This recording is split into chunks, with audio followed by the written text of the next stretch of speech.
I don't know. Um, isn't it kind of an understanding in America? You do me well, I owe you a solid. That's like a given, right? I take you to the airport. You're buying the next dinner. I help you move. I get a little something, something back. Like that's the American way. LeBron James has carried the NBA for 20 years. He didn't have a long playoff run this year.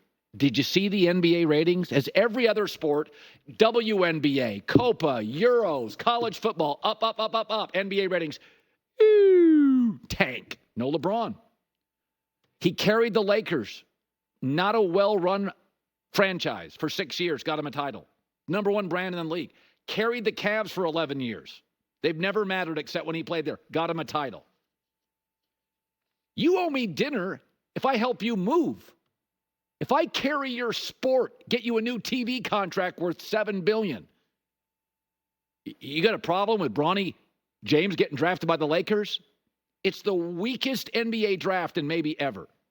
In fact, what's funny is the Milwaukee Bucks, 30 picks earlier, drafted a kid out of Australia that played 8 minutes a game in Australia and averaged less than Bronny.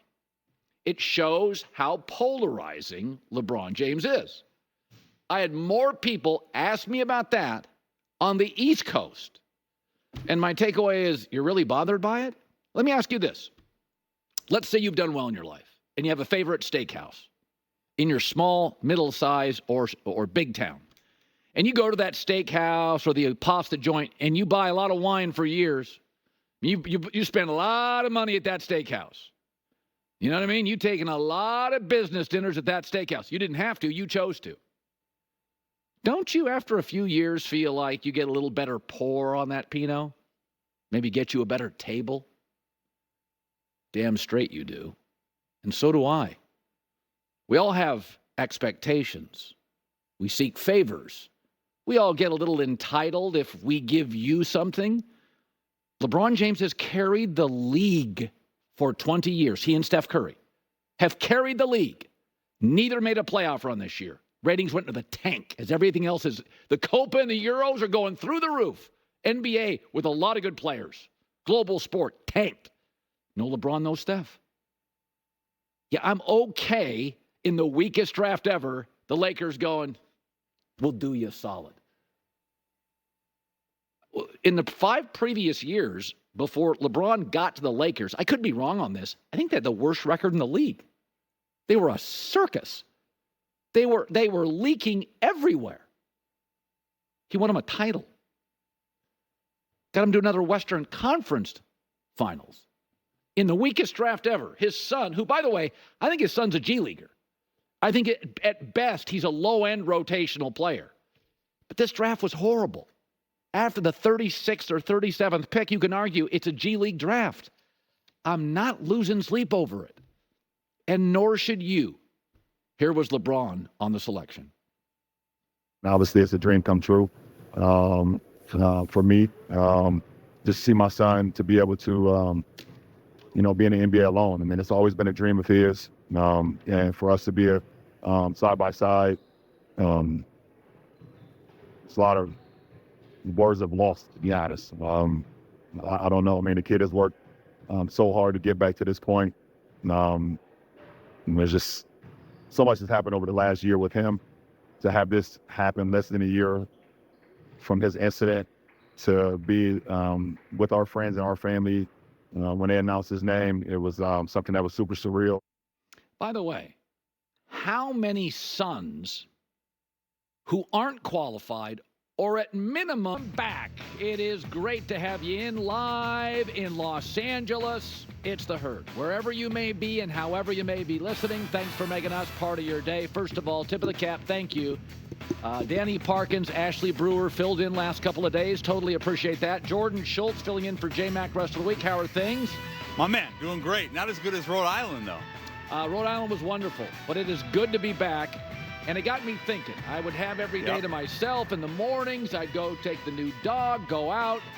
And it got me thinking about why I love sports. and talking to a lot of people in Rhode Island. One of the things, I was listening to sports radio in Boston for a couple days.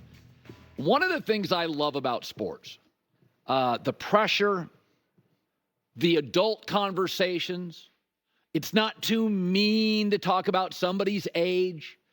There's a lot of pressure, and you got to win now. I was thinking outside of Andy Reid, Sean McVay, Jim Harbaugh, and Matt LaFleur, 4 coaches in the entire sport.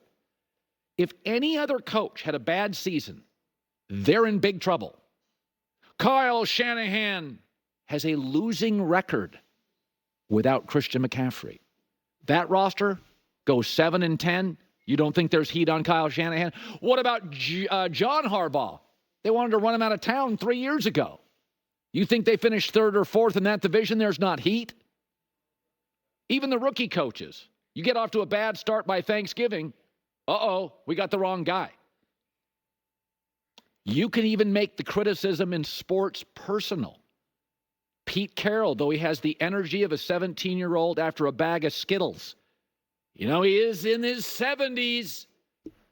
That's an adult conversation. Not a lot of coaches got into their 70s and were at their best.